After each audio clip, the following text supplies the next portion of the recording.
కీర్తనల గ్రంథం 136వ కీర్తన.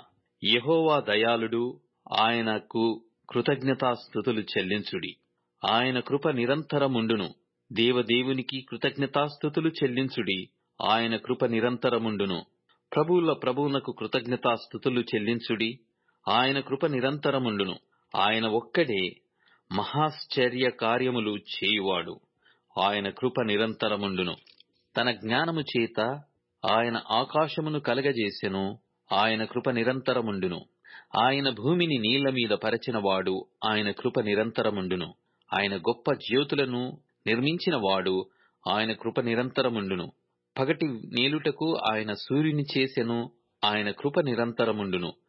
రాత్రి నేలుటకు ఆయన చంద్రుని నక్షత్రములను చేసెను. ఆయన కృప నిరంతరముండును. ఐగుప్తు దేశపు తొలిచూలులను ఆయన హతము చేసెను. ఆయన కృప నిరంతరముండును. వాటి మధ్య నుండి ఇశ్రాయేలీయులను ఆయన రప్పించెను. ఆయన కృప నిరంతరముండును.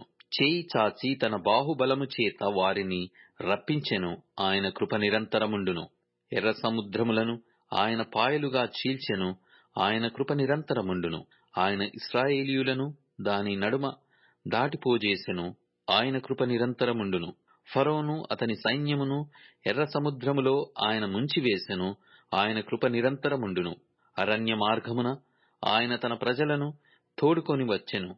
ఆయన కృప నిరంతరముండును. గొప్ప రాజులను ఆయన హతము చేసెను. ఆయన కృప నిరంతరముండును. ప్రసిద్ధి నొందిన రాజులను ఆయన హతము చేసెను. ఆయన కృప నిరంతరముండును. అమోరీయుల రాజైన సీహోనును ఆయన హతము చేసెను. ఆయన కృప నిరంతరముండును. బాషాను రాజైన ఓగును ఆయన హతము చేసెను. ఆయన కృప నిరంతరముండును. ఆయన వారి దేశమును మనకు స్వాస్థ్యముగా అప్పగించెను. ఆయన కృప నిరంతరముండును. తన సేవకుడైన ఇశ్రాయేలీయులకు దానిని స్వాస్థ్యముగా అప్పగించెను.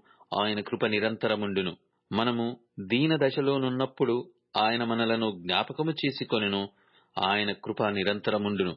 మన శత్రువుల చేతిలో నుండి మనలను విడిపించెను. ఆయన కృప నిరంతరముండును. సమస్త జీవులకును ఆయన ఆహారమిచ్చుచున్నాడు. ఆయన కృప నిరంతరముండును. ఆకాశమందుండు దేవునికి కృతజ్ఞతాస్తుతులు చెల్లించుడి. ఆయన కృప నిరంతరముండును.